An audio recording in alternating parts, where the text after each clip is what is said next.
They say your whole world changes the moment you become a mother. Mine did too, but not for the reasons I expected. Because the moment my husband Marcus looked at our newborn son for the first time, he didn't cry or smile or even reach for him. He just stared and said, "We need a DNA test immediately." The room fell dead silent. Then, with the most casual smirk, he added, "He's too good looking to be mine." It was like the air had been sucked out of the room. I sat there in my hospital bed, holding our newborn, Liam, just hours after labor, and for a second I couldn't breathe.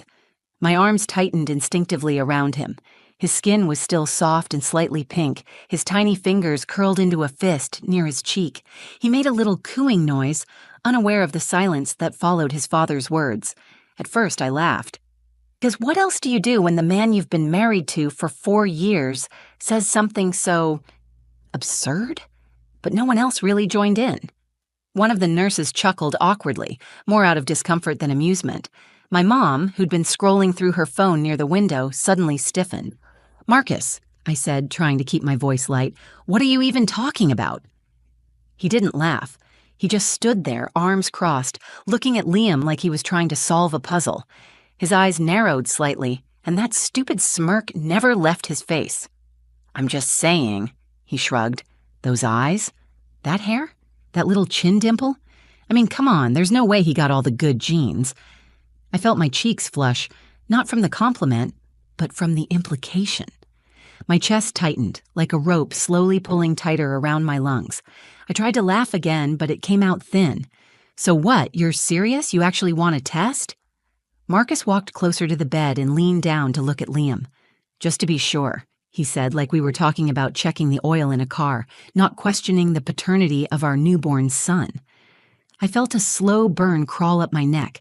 My hands trembled as I shifted Liam in my arms, cradling him closer to my chest. His warmth was the only thing grounding me in that moment. From the corner of my eye, I saw my mom rise from her chair, arms folded tightly across her chest. Her mouth was pressed into a thin line. She didn't say a word, but I knew exactly what she was thinking. She never trusted Marcus, not fully, and maybe, in that moment, I didn't either. I looked at my husband, the man who held my hand through every appointment, who painted the nursery pale green and told me we'd name our son after his grandfather, and I saw someone else, someone cold, detached, suspicious. "Covering all the bases," he said again with a shrug, like it was no big deal. But it was a big deal, because suddenly everything felt different. The room, the joy, even Liam's soft breathing, it was all undercut by this shadow he had cast. Why did his words hurt so much? Wasn't I enough? Didn't he trust me? I didn't have the answers yet, but I knew one thing. The moment should have been beautiful, and instead it was the beginning of something I never saw coming. After Marcus made that comment, everything shifted. Not just in the room, but inside me. You'd think after giving birth, your only thoughts would be about the baby. Counting fingers and toes, memorizing their little size, falling in love over and over every time they blink. But instead, I couldn't stop thinking about him, Marcus, and what he said. We were discharged 2 days later. My mom insisted on staying with us for a while, to help. But I knew she didn't trust Marcus alone with me. I told her she was being dramatic. She didn't argue. She just gave me that look, tight-lipped, eyes soft with concern. Marcus, on the other hand, acted like everything was normal. He didn't bring up the DNA test again, not once. He changed diapers, made jokes, even took selfies with Liam for Instagram, writing captions like, "Already got my mini-me."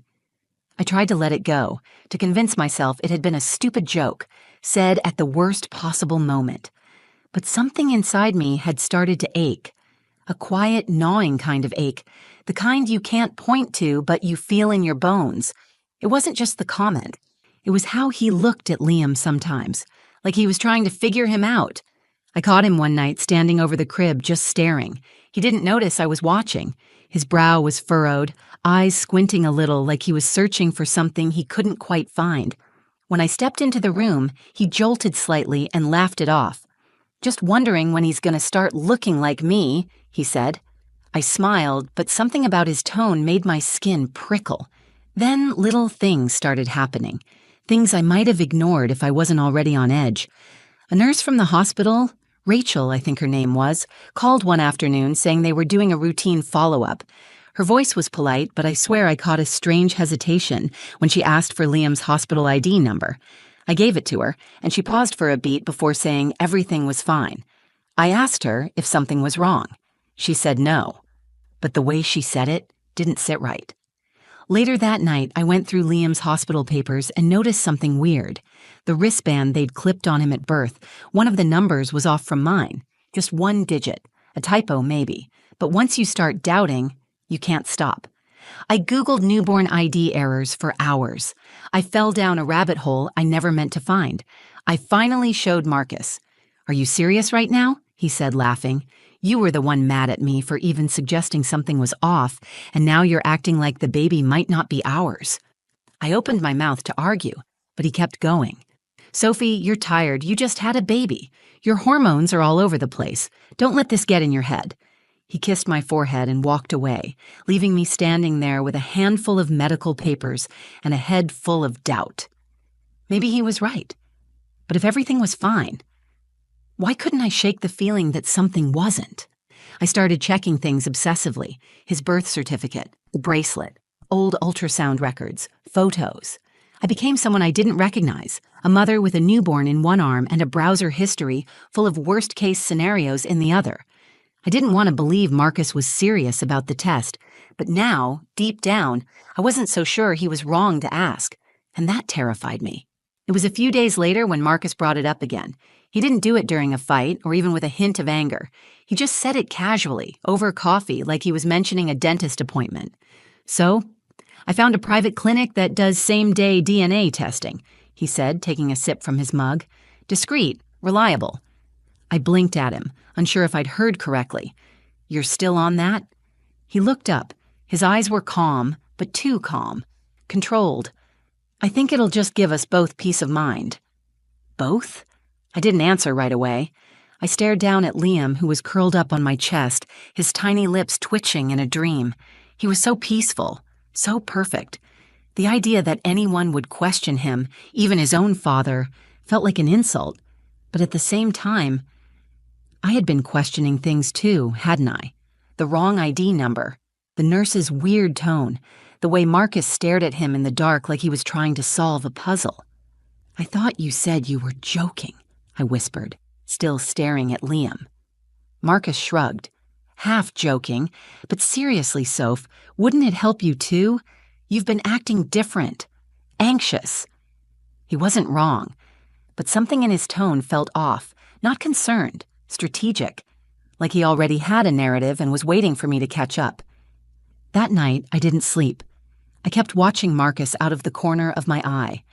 Not because I thought he'd hurt Liam, but because I realized I didn't really know him anymore, or maybe I never did. The next morning, I called the hospital. I told them I had a few questions about Liam's birth records. The woman I spoke to transferred me to someone else and then someone else again. Finally, I was put through to a hospital administrator named Ellen, who seemed cautious. "Everything looks fine on our end," she said after a pause. "Healthy baby boy born at 3:42 a.m., no complications." "But his bracelet didn't match mine," I said, "just one digit off." "That can happen," she replied quickly, too quickly. "We've updated our labeling system since then." Before I could ask more, she cut me off. "You should speak to patient records if you want printed documentation." Click. I sat there for a long time with the phone still in my hand. It was like everyone wanted this to disappear, like if they ignored it long enough, it would. That same day, I went digging through Marcus's old stuff, his documents, high school yearbooks, anything I could find. I told myself I was just curious, but deep down, I was looking for something to either confirm my fear or erase it. But there were gaps. No baby photos, no childhood mementos, just a few adult IDs and his college diploma, which I realized didn't even list a middle name. I'd never noticed that before, or maybe I never questioned it. When I asked him about it later, he laughed. "Fire burned all that stuff when I was a kid, remember? I told you that." "Had he?" I couldn't remember. Every little inconsistency suddenly felt like a thread, and once you start pulling, it's hard to stop. Still, I agreed to the DNA test, not because I believed Liam wasn't ours, but because I needed proof. Not of Liam's identity, but of Marcus's. I didn't say that out loud, of course. I just nodded and said, "Okay." And the minute I did, Marcus exhaled, relieved. That was the moment I realized. He wasn't afraid of what we might find out. He was afraid I'd stop asking. The DNA test was scheduled for Thursday. Marcus handled everything, called the clinic, filled out the forms, even drove us there like it was some normal family errand. He was calm, too calm. Meanwhile, I felt like my chest was lined with barbed wire, tightening every time I looked at him. Liam was in his car seat in the back, blinking up at the ceiling, kicking his tiny socks off again. He was the only one in the car who seemed at peace. I envied him. We dropped off the samples, mine, Marcus's, Liam's, and were told we'd get results in 5 business days. Marcus joked on the way out, something like, "Bet he's 80% angel, 20% trouble," but I barely heard him. My thoughts were already spiraling. 5 days to sit in this limbo, knowing my husband thought our son might not be his, and knowing I didn't really know who he was anymore. That night, I couldn't sleep. I laid in bed pretending to scroll my phone while Marcus dozed off beside me. But my mind wouldn't quiet down. His fire story about losing childhood mementos kept looping through my head. It felt rehearsed, convenient. Why couldn't I remember him ever telling it before? The next morning, I dropped Liam off with my mom and went back to the hospital on my own.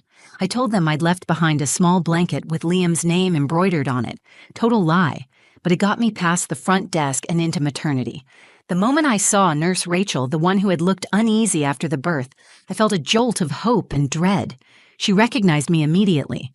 "Sophie, right?" she said, offering a soft smile. "How's the little guy?" "Good," I said. "But I have a weird question." I told her about the mismatched bracelet, the wrong digit, the follow-up call. I expected her to brush it off, but instead her face went pale. I shouldn't say anything," she said, glancing around. But that night, we did flag a potential mismatch, just for a moment. Something in the system glitched and showed 2 babies under your ID number, but it was cleared. Management said it was a system error and told us to move on. I felt the blood drain from my face. "Was Liam ever taken out of the room without me?" I asked. Rachel hesitated. "For a routine check, yes, but only briefly." "How long is briefly?" She didn't answer. I thanked her, numb, and left the hospital in a fog. My hands were shaking as I gripped the steering wheel. My throat was dry. The words, "2 babies under your ID," echoed in my head like a siren. I couldn't tell Marcus what I'd learned. Not yet. I needed more. So I started digging. Social media, online archives, anything I could find about Marcus's past. I even searched public record databases, which I'd never thought I'd do in my life. It was like I had become a detective in my own marriage. But the more I looked, the more the details blurred. No trace of his high school graduation, no tagged photos before 2012, and oddly, I couldn't find a single person online who shared a memory of him before college, not even a childhood friend. It was like Marcus had been born at 21. I stared at a blank profile photo from an old college alumni page and felt my stomach twist. I had agreed to a DNA test to prove Liam was ours, but now I wasn't sure what scared me more. The possibility that our son wasn't his, or the growing fear that Marcus wasn't who he claimed to be at all. The call came early on a Wednesday morning. I was standing in the kitchen, rocking Liam in one arm, still in my pajamas, when my phone rang. The screen just said, "Unknown number." I almost didn't answer. Something in me froze, but I picked up. "Mrs. Evans?" A calm, clipped voice said, "This is Dr. Graham from Greenbrook Medical. We need you and your husband to come in today to discuss the results of your paternity test, in person." "In person?" I asked, my throat going dry. "Yes, it's urgent." My stomach dropped. I couldn't even speak. I just nodded as if he could see me. Marcus didn't ask questions when I told him. He just said, "Finally," and grabbed his keys. The drive to the clinic was quiet. Liam was asleep in his car seat again, completely unaware of the storm swirling around him. I stared out the window, heart pounding, trying to steady my breathing. At the clinic, a nurse led us to a small private office. It was cold inside, sterile, like they'd sucked the warmth out on purpose. A digital clock on the wall ticked loudly, every second hammering against my nerves. Then Dr. Graham walked in. He was middle-aged, graying at the temples, with a no-nonsense air about him. He sat across from us, opened a file, and paused, long enough that I felt my chest physically tighten. "I'm going to be direct," he said. "The results came back, and they are highly unusual." I clutched Liam tighter, suddenly aware of how warm and real he felt in my arms, my anchor. Dr. Graham looked at me first. "Sophie, biologically, this child is not related to Marcus." I didn't even blink. Somewhere inside, I already knew that. But then he turned to Marcus. His eyes lingered for a second too long. Something passed across his face. Hesitation. Maybe even fear. "And Marcus," he continued, voice quieter now, "you are not a biological match for this child. But more importantly, your DNA doesn't match any records associated with the ID you submitted." Marcus went still. I looked over at him, expecting confusion, denial, something. But his face didn't move. Not even a twitch. Dr. Graham closed the folder.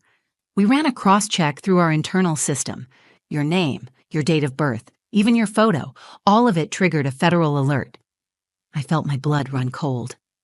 "What are you saying?" I asked, my voice barely above a whisper. Dr. Graham didn't answer. He picked up the phone on his desk, pressed a button, and said one sentence I'll never forget. "Security. We need you in room 4 immediately." Time stopped. I turned slowly toward Marcus, and for the first time since I'd known him, I saw it. The tiniest flicker in his eyes. Panic, but just for a second. Then it was gone. "What the hell is going on?" I breathed. Marcus stood. "This is ridiculous," he snapped. "You think I'm some kind of, con artist?" But Dr. Graham didn't flinch.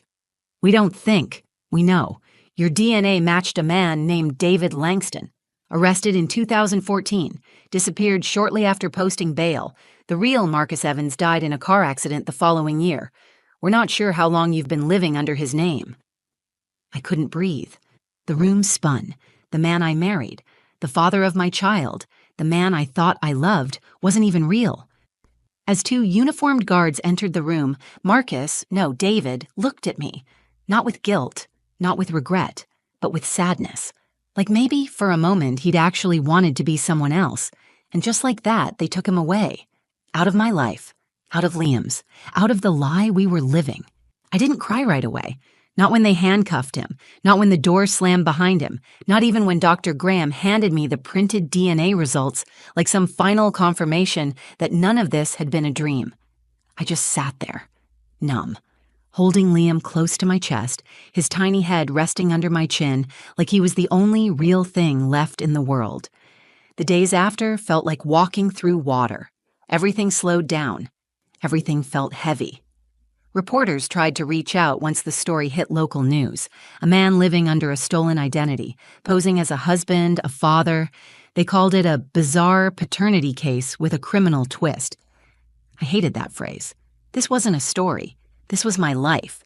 It turned out David, Marcus, whatever his real name even was, had been switching identities for years, avoiding debt, legal charges, even rumors of fraud in another state. He wasn't a violent man. At least not physically, but the betrayal cut deeper than any bruise ever could. What kind of person fakes their entire life just to be with someone? And worse, what kind of person becomes a father in the middle of that lie? For a while, I couldn't stop blaming myself. I went through every memory with him, every birthday, every laugh, every I love you, trying to find the cracks, the clues, the signs I missed. But the truth is, people like him, they're good at pretending, good at becoming exactly who you need them to be. But here's what shook me the most. Liam was mine. I had feared the worst, that he'd been switched, that I'd somehow gone home with the wrong baby. But after the investigation, the hospital confirmed what Nurse Rachel had tried to tell me. There had been a system glitch, a mix-up, but it was corrected before we were discharged. Liam never left my side long enough to be taken. He was mine from the moment he took his first breath. And yet, in some twisted way, David had used that glitch to his advantage. He fed the doubt, leaned into the confusion, made me question everything so I wouldn't start questioning him. Clever, cruel, calculated. It took me weeks to say his name out loud, even longer to stop calling him Marcus in my own thoughts. Now it's just me and Liam. We moved back in with my mom for a while, Angela, who never once said, "I told you so." She just held me when I finally let myself cry, and she holds Liam like he's the whole world because to me, he is. I filed for annulment. There were no legal complications, surprisingly. You can't stay married to someone who never existed. Sometimes I still get mail addressed to Marcus. I toss it in the trash without opening it. And other times, late at night when Liam's asleep and the house is quiet, I think about the man I thought I loved, the version of him that sat with me at 3 a.m. feedings, who painted the nursery pale green, who kissed my forehead before every doctor's appointment. Was that real? Or was that just part of the lie too? I don't know. Maybe I never will. But I do know this. Sometimes, the truth doesn't just hurt, it rips the ground out from under you.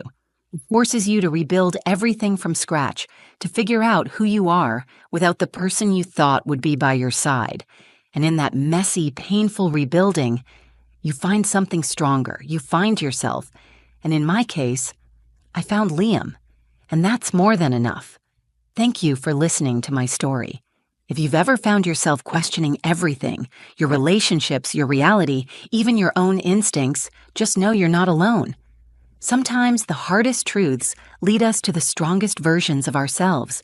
If this story moved you, made you feel something, or reminded you to trust your gut, please give it a like, share it with someone who might need to hear it, and don't forget to subscribe to the channel for more real, raw, and powerful stories like this one. Your support means more than you know, and who knows, maybe the next story you hear will be the one you needed most. Until next time, take care of your heart and trust it too.